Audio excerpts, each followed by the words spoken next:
On parle de capital humain comme d'une ressource. Ici, on parle d'abord du travail, tel qu'il est réellement vécu dans les organisations et ses conséquences pour les individus. Le capital humain. Bienvenue dans Capital Humain, le podcast qui parle du travail en vrai pour aider les DRH et les dirigeants à avoir des actions concrètes et à impact dans leurs organisations. Chaque mois, j'échange avec des DRH et des salariés pour comprendre les situations de travail et identifier des actions concrètes qui vont prévenir les risques psychosociaux et améliorer la santé mentale au travail. Pourquoi ces sujets sont devenus centraux ? Parce qu'aujourd'hui, les entreprises ont des obligations fortes en matière de prévention et de santé mentale au travail. Toutes les entreprises. Je suis Magali Siméon, cofondatrice de Lily Facilite la Vie, coach, et j'ai été dirigeante opérationnelle dans de grands groupes. J'accompagne les entreprises pour prévenir les risques psychosociaux et les aider à respecter leurs obligations en matière de santé mentale au travail, ce qui améliore aussi la productivité dans l'entreprise. Si ces sujets vous concernent, abonnez-vous au podcast. Et si ça vous intéresse, laissez-nous 5 étoiles. Ça permettra de le faire connaître à plus de DRH. Si vous souhaitez échanger avec moi, vous pouvez me contacter directement sur LinkedIn. Aujourd'hui, on parle RH 2030. Il en a même fait un livre. Je reçois Nicolas Bourgeois, associé chez PwC. Pourquoi les ressources humaines peinent encore à être stratégiques ? Comment l'IA change les compétences attendues ? Et est-ce qu'elle les change vraiment ? Et à quoi ressemble une entreprise vraiment désirable en 2030 ? C'est ce qu'on explore dans cet épisode. Je vous souhaite une très bonne écoute. Bonjour Nicolas. Bonjour Magali. Nicolas, est-ce que vous voulez bien vous présenter pour nos auditrices et nos auditeurs ? Je m'appelle Nicolas Bourgeois, je suis associé au sein de PwC en France et je suis également enseignant à Paris-Dauphine. Nicolas, vous avez écrit un livre aussi, vous pêchez par humilité, vous avez écrit un livre où vous parlez du travail en 2030, c'est ce qui m'a attiré sur votre profil, et avec une vision sur les RH, à quoi elles servent, à quoi elles vont devoir servir. Et vous dites entre autres que pendant longtemps, elles ont été une fonction support et qu'on les a beaucoup appelées ça dans des grands groupes, et que de votre point de vue, c'est une fonction aujourd'hui stratégique. Pourquoi c'est une fonction stratégique ? Et comment vous le constatez dans l'entreprise concrètement aujourd'hui ? Alors peut-être, la première chose que j'ai envie de préciser, c'est que c'est un ouvrage de prospective, il n'y a aucun doute là-dessus, mais c'est aussi un ouvrage d'opinion. C'est-à-dire que dans cet ouvrage, il y a ce que l'on voit avec mon co-auteur, Gilles Verrier, ce que l'on constate, les tendances que l'on essaye de dessiner de manière un peu scientifique, en allant voir le maximum d'études et de publications internationales sur chacun des 30 thèmes que l'on aborde dans cet ouvrage, mais c'est aussi un bouquin d'opinion. C'est un ouvrage où aussi on donne notre avis sur ce qui serait quand même bien que le futur porte vis-à-vis des sujets humains et des sujets humains dans l'entreprise. Et ça me permet plus facilement de répondre à votre question sur est-ce que c'est une fonction stratégique, c'est que pas du tout. En fait, aujourd'hui, c'est pas le cas. Aujourd'hui, la fonction RH n'est pas encore véritablement une fonction stratégique. Alors, parmi nos auditeurs et auditrices, j'imagine qu'il y a des RH qui sont très bien positionnés, qui dans les COMEX ont un impact, etc. Mais globalement, je dirais que la fonction RH, on lui demande aujourd'hui, dans les groupes que j'accompagne ou dans ce que je vois sur le marché, on lui demande d'abord d'être optimal d'un point de vue du coût et de coûter le moins cher possible. Et dans le moins cher possible, ça veut dire, ça pourrait vouloir dire moins cher, mais plus efficiente, plus efficace, avec un niveau groupe qui va vraiment, par exemple, quand on est dans un grand groupe, les gens qui sont positionnés au niveau du groupe, au niveau international, ont vraiment une vision stratégique, par exemple, des emplois, des compétences, de l'impact de l'IA, etc. Ça devrait être ça, normalement, le chemin naturel, et on voudrait que ce soit ça avec mon co-auteur Gilles Verrier, mais concrètement, ce n'est pas ça. Ce n'est pas encore une fonction stratégique, c'est pas vraiment une fonction qui accompagne suffisamment les transformations. Elle a déjà du mal à se transformer elle-même, et assez régulièrement, elle a du mal à accompagner les transformations de ses clients internes. Voilà, mais pour ça, je pourrais peut-être rentrer dans le détail. Mais alors, je vais revenir à ce que vous disiez en parlant de prospective. Moi, à côté de mon métier d'entrepreneur, j'ai un deuxième métier qui est coach, et je suis convaincue d'une chose, c'est que pour avoir une destination, il faut avoir une intention. C'est-à-dire que la seule opportunité qu'on ait que les DRH deviennent une fonction stratégique, c'est que ça soit quand même une intention. Ce qui m'étonne un petit peu, alors c'est pas complètement une question, mais je veux voir comment vous y réagissez, c'est de croiser encore aujourd'hui des dirigeants qui voient leur fonction RH comme une fonction de conformité et d'exécution, alors qu'on vit quand même dans une époque où il y a tellement de changements qu'une vision prospective sur la DRH, ça semble essentiel quand même, non? Mmh. Il y a 2 choses différentes. Il y a, de quel point dans quelle mesure les sujets humains, les sujets people, les sujets de compétences sont au centre de ma transformation, et aucun dirigeant vous dira le contraire. Il vous dira: «Moi, je vais transformer mon business et j'ai les compétences qui, doivent suivre». Ça, c'est un premier sujet. Donc est-ce que les sujets de ressources humaines sont au cœur des stratégies des firmes? Mon Dieu, oui, en tout cas, elles l'écrivent, elles le disent, et cetera. Donc ça, Oui. aucun doute. Est-ce qu'à côté, je responsabilise ma DRH, ou mon DRH, enfin, ma direction des ressources humaines, sur ces sujets people avec suffisamment de marge de manœuvre pour faire les transformations dont j'ai besoin, qui peuvent être des transformations quantitatives, qualitatives, de posture, etc. La réponse, elle est un petit peu dans la réponse précédente. C'est-à-dire, on n'y est pas encore tout à fait. On n'a pas encore tout à fait des DRH qui sont véritablement responsabilisés sur les enjeux stratégiques. Juste pour être concret sur un truc très précis. Ouais.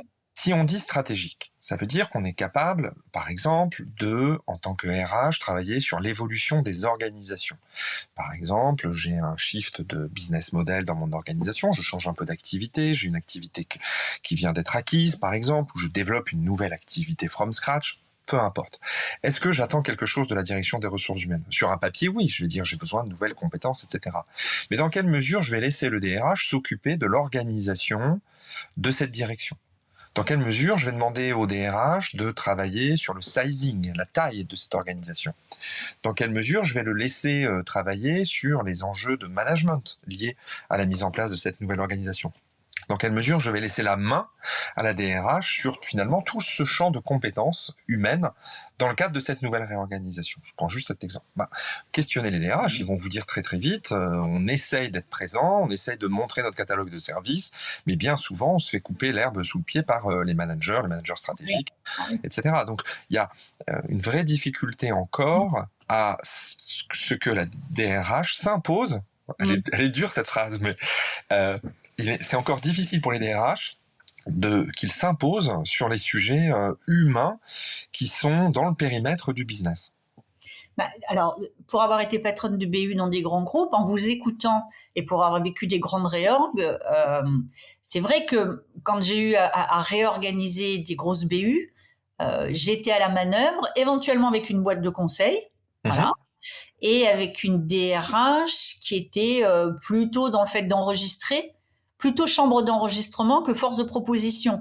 Et il y a 2 problèmes là-dedans, c'est-à-dire que moi, je n'avais pas d'attente à leur égard, c'est-à-dire j'avançais, et 2, eux n'avaient pas de proposition. C'est-à-dire que voilà, on lance une réorg, c'est pas comme si j'avais eu un rendez-vous avec la DRH qui me dit t'es en départ de réorg, voilà la compétence que je peux te mettre à disposition, j'en sais rien. Je dis on a un benchmark, on peut te faire rencontrer des gens, et donc le malentendu il est des 2 côtés, c'est-à-dire des opérationnels qui font eux-mêmes et qui sont habitués comme ça, et des DRH qui sont pas dans une logique, on a beau parler de business partners, qui sont pas dans une logique de prestation de service.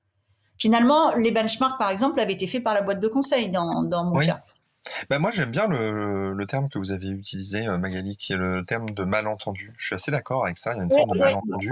Alors, il y a plusieurs éléments dans ce que vous avez dit, juste pour vous donner mon avis, sur d'abord, effectivement, une faible formalisation du contrat de service. C'est-à-dire finalement, où est-ce que je peux attendre le DRH? Bon, dans ce cas-là, avant d'avoir un contrat, il faut faire une proposition de service. C'est basique, c'est comme avec n'importe quel entrepreneur qui vient vous refaire votre salle de bain. Avant qu'il vous présente un devis, vous lui expliquez quel est votre besoin. Bon, mais vous avez quand même besoin de savoir ce dont il est capable. Est-ce qu'il est capable de s'occuper de la tuyauterie, du carrelage, de l'électricité? Peut-être il va pas faire l'électricité, j'en sais rien. Bon, tout ça pour dire que le malentendu, il vient du fait que les DRH trop peu souvent décrivent ou présentent ce sur quoi ils sont compétents. Par exemple, on évoquait le sujet tout à l'heure, mais est-ce que l'organisation est dans leur scope? Est-ce que le management et le leadership est dans leur scope? Est-ce que la qualité de vie au travail, qui devrait être dans leur scope, mais est-ce qu'elle est dans leur scope? Bon, déjà, et puis ensuite, quels sont ces moyens pour aider les opérationnels à véritablement se transformer? Si c'est juste pour valider un plan de charge, c'est pas la peine. En revanche, si c'est pour vraiment travailler sur une organisation détaillée, ça peut être super intéressant. Évaluer le niveau de charge des collaborateurs dans une direction ou un service donné en disant bah là tu ferais bien de faire un roulement plutôt en 3/8 ou là c'est un autre mode d'organisation du travail, ça c'est vraiment très concret et opérationnel. Donc premier sujet, je suis un peu long, mais le contrat de service des prestations RH n'est pas suffisamment clair. Deuxième sujet, celui-là il est plus difficile et puis surtout il est très hétérogène, c'est le sujet des compétences des ressources humaines. C'est pas les compétences du RH seulement, c'est les compétences de son équipe. Pendant très longtemps, vous évoquiez des sujets de business partner, les organisations autour de 2010, il y a une quinzaine d'années, entre 2008, la crise économique, et 2014, il y a eu tous les grands groupes qui ont mis en place des logiques de business partner. Qu'est-ce que ça voulait dire? Bon, au-delà du fait qu'on mettait un RH en responsabilité d'une population large avec une compétence très large, on se disait aussi, ouais, mais il faut qu'il soit business. Donc, on va essayer de le former, de développer sa posture, développer ses compétences, savoir lire un PNL, etc., etc. Ça, c'est un peu jeter le bébé avec l'eau du bain parce que on a arrêté ce type de projet-là pour des raisons souvent organisationnelles et liées au fait que la charge de travail de ces HRBP était très très forte et parfois c'était pas tenable, donc on lui a constitué souvent une équipe autour. Mais en fait, la logique était super bien. La logique de dire il faut que les RH aient des occasions de discuter stratégie avec le business et qu'ils se mettent à faire ce que moi j'appelle des business plans RH, c'est-à-dire on prend toutes les priorités business et on essaie de regarder en quoi on peut aider le business à les délivrer opérationnellement en termes de recrutement, de formation, de toutes les compétences finalement qu'a la DRH, c'est de dire bah voilà, du coup on a notre plan d'action commun business et RH. Donc il y a quand même un sujet de compétences, on en parle beaucoup dans l'ouvrage sur les compétences manquantes au sein de la DRH, peut-être parfois les compétences du DRH lui-même, hein, là on pourra en reparler, peut-être un mot sur les compétences du DRH, celles qui permettent le plus d'être transformantes, transformatives, je sais pas si c'est le terme, c'est vraiment une soft skills, je sais pas trop la décrire d'ailleurs, mais c'est l'ouverture sur son environnement. On voit aussi des DRH qui se benchmarkent peu, qui d'ailleurs de ce fait utilisent des consultants pour qu'ils leur apportent du benchmark, mais sortent relativement peu. Il y a pourtant plein d'associations, il y a plein de structures, il y a une association nationale qui a la compétence pour ça bien sûr, mais il y a aussi plein de clubs, etc. Donc je pense que c'est un sujet extrêmement important, c'est de s'ouvrir sur son environnement, être à l'écoute de la société. C'est assez générique, mais je crois que c'est manquant. Non, je suis d'accord. Alors j'ai deux réactions. Moi, j'appelle ça la curiosité, et je Ouais, trouve que c'est une soft skill qui est indispensable pour un dirigeant et qui parfois manque. Et pareil, j'ai eu dans une étape de ma carrière, j'ai eu un business partner en RH et que je ouais. voyais tous les mois et avec qui on faisait un point sur mes grands projets, et c'est hyper intéressant parce que l'angle RH était embarqué tout de suite dans les projets parce qu'il y a ça aussi. C'est que le RH découvre tellement souvent le projet, il est déjà lancé. Et on a besoin de quelqu'un très près en fait du terrain pour qu'il comprenne. Donc oui, je confirme que c'est un modèle, le business partner, qui est un modèle assez efficace. Alors on va changer complètement de sujet. Là, on parle des RH, enfin on va toujours parler des RH, c'est le sujet de cet épisode et du podcast. Les RH portent une responsabilité énorme aujourd'hui dont on n'a jamais autant parlé, qui s'appelle l'engagement. Alors c'est quand même un mot qui est pas si vieux que ça, hein. Je veux dire, créer de l'engagement, générer de l'engagement devient quelque chose que plus personne ne discute. Alors j'ai un peu une double question, c'est pourquoi tout le monde parle d'engagement aujourd'hui, et concrètement, est-ce qu'on peut créer de l'engagement, et si oui, comment on fait? Ça fait même 3 questions, Nicolas. C'est difficile. Bah, je vais commencer par un petit clin d'œil à l'un de mes anciens patrons qui s'appelle Jean-Luc Placé et qui un jour m'a dit: tu sais Nicolas, arrête de vouloir motiver les gens dans mon équipe, mets-les dans les conditions dans lesquelles ils se motivent eux-mêmes. Et depuis ce jour-là, je vois un peu les sujets d'engagement un peu différemment, parce qu'en fait, en tant que manager, en tant que responsable, en tant que DRH, notre responsabilité, c'est de créer le cadre, le cadre de cet engagement. Et ensuite, l'engagement, qui est donc en partie extrinsèque, il est quand même très fortement intrinsèque. C'est-à-dire, c'est très lié à ce que la personne va aimer ou pas dans son travail, la manière dont elle va se projeter, etc. Donc là, sans faire de la sociologie de bas étage, l'enjeu, il va être très individuel. C'est-à-dire, les leviers de l'engagement, ils vont être très liés à a une dizaine, une douzaine, une quinzaine d'archétypes.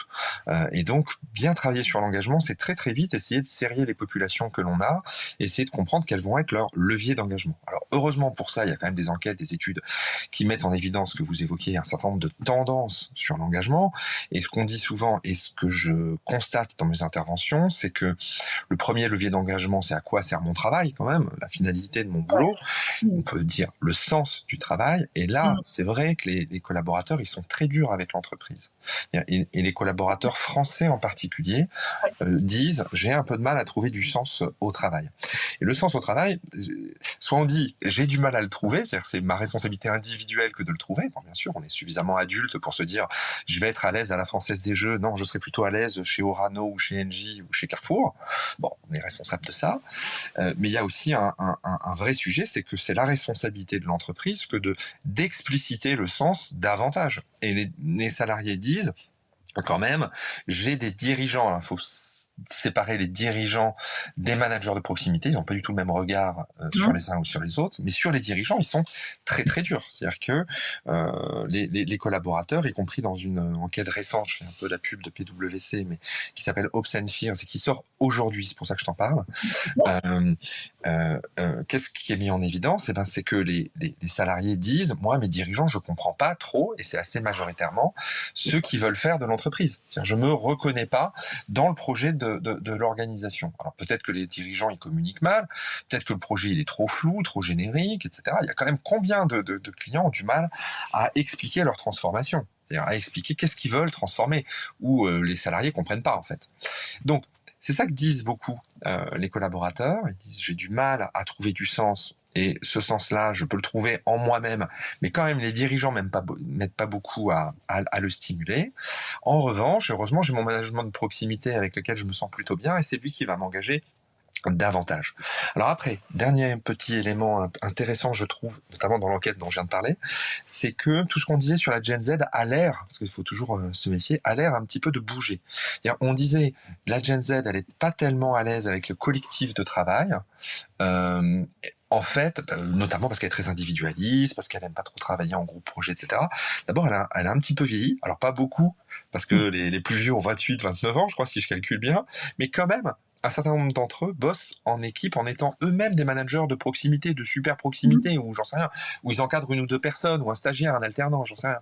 Et donc, leur regard change un peu sur le collectif, et aujourd'hui, cette enquête met en évidence que la Gen Z se sent globalement plus à l'aise, notamment que la Gen X, à travailler en collectif, à partager ses idées, et à apprendre avec son équipe. Donc ça, c'est une tendance, bien sûr, ça mériterait d'être confirmé, mais qui est assez nouvelle. Donc, voilà sur l'engagement. Merci, c'était très complet. Troisième et avant-dernier sujet que je voulais traiter avec vous, je voulais qu'on parle un peu d'IA. Alors pas tellement sur qu'est-ce que ça change pour les RH, mais plutôt dans vos missions aujourd'hui et vos interactions avec vos clients. Est-ce que le développement de tous les outils autour de l'IA, ça change quelque chose aux compétences attendues dans l'entreprise? Oui. Oui, bien sûr. Alors peut-être peut-être un petit élément de surprise, puis ensuite vraiment la réponse sur le fond. L'élément de surprise, c'est que on constate, encore une fois la même enquête, on constate aujourd'hui que l'usage de l'IA marque un petit peu le pas dans les organisations en France, particulièrement aujourd'hui. Je vais essayer d'être un peu plus précis.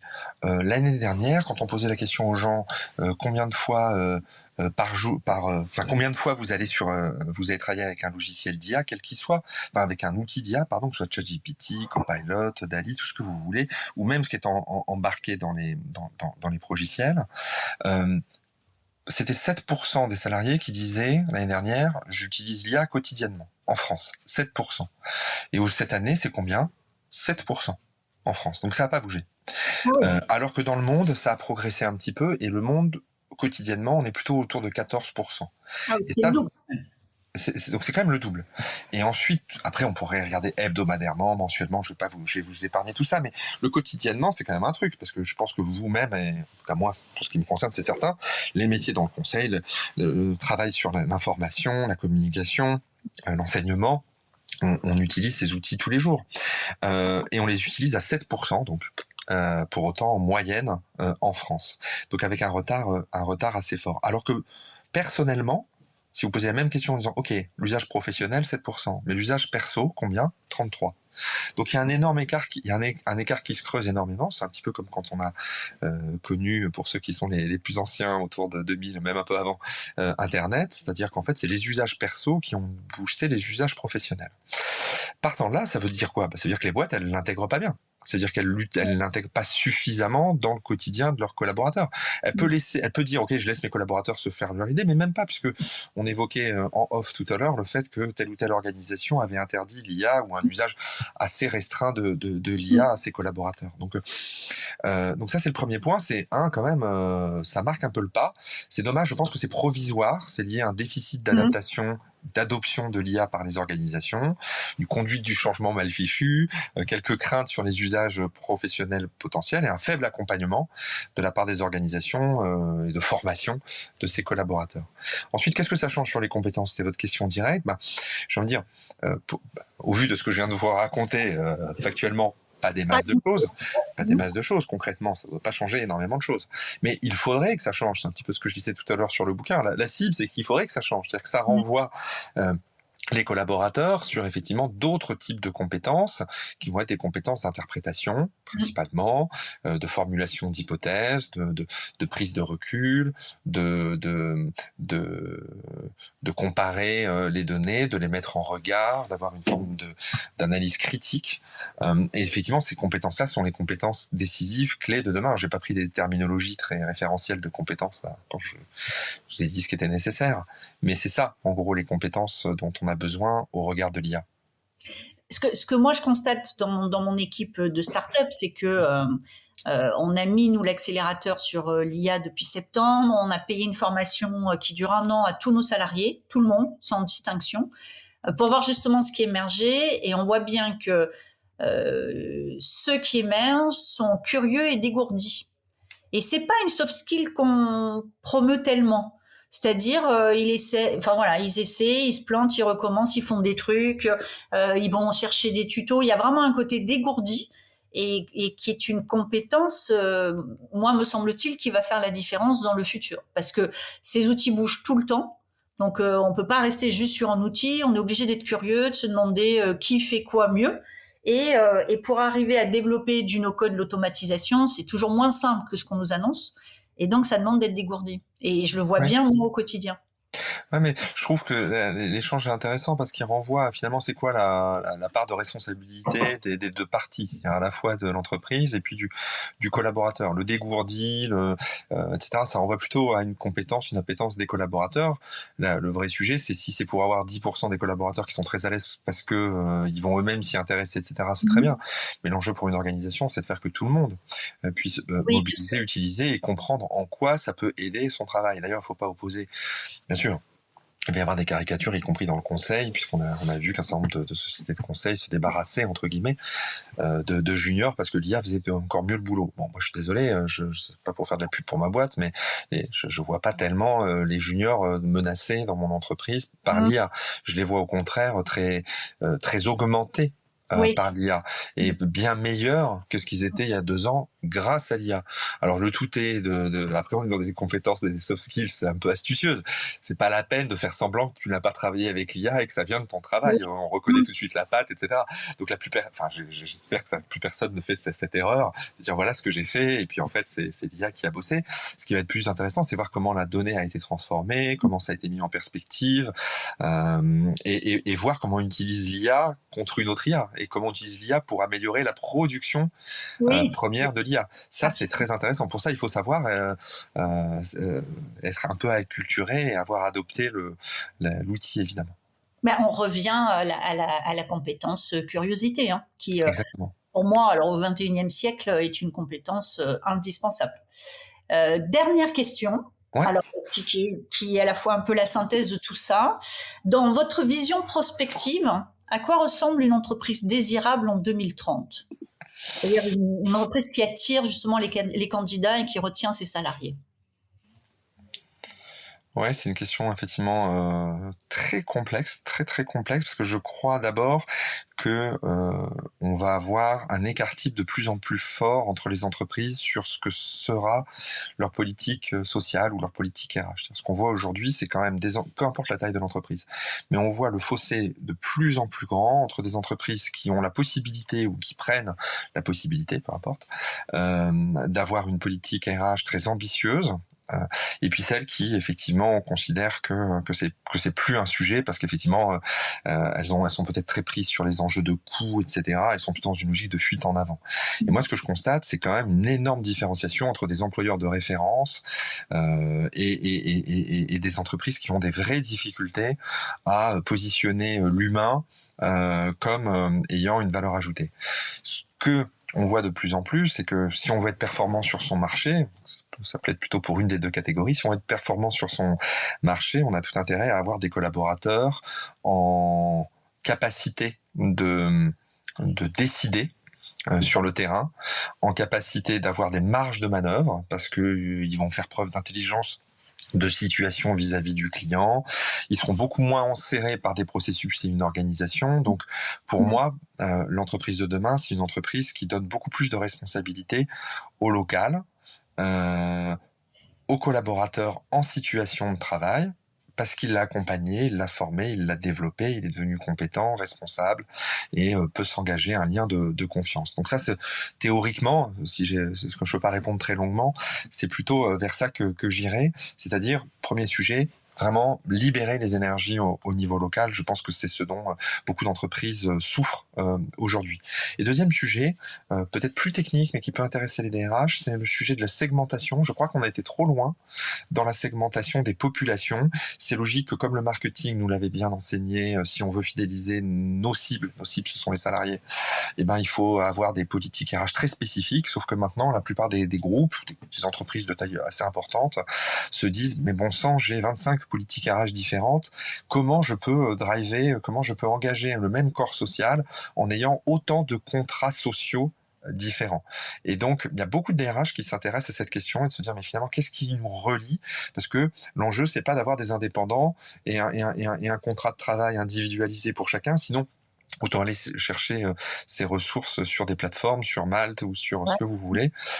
L'entreprise n'a plus de sens. Donc j'ai un petit peu peur, c'est un peu ça qu'on met en évidence dans l'ouvrage, qu'à force de segmenter, l'entreprise se perde un petit peu. Et ne pas segmenter, ça doit vouloir dire avoir des politiques de ressources humaines peut-être plus homogènes, qui embarquent plus de collectifs et effectivement peut-être un peu moins individualisés. Ouais.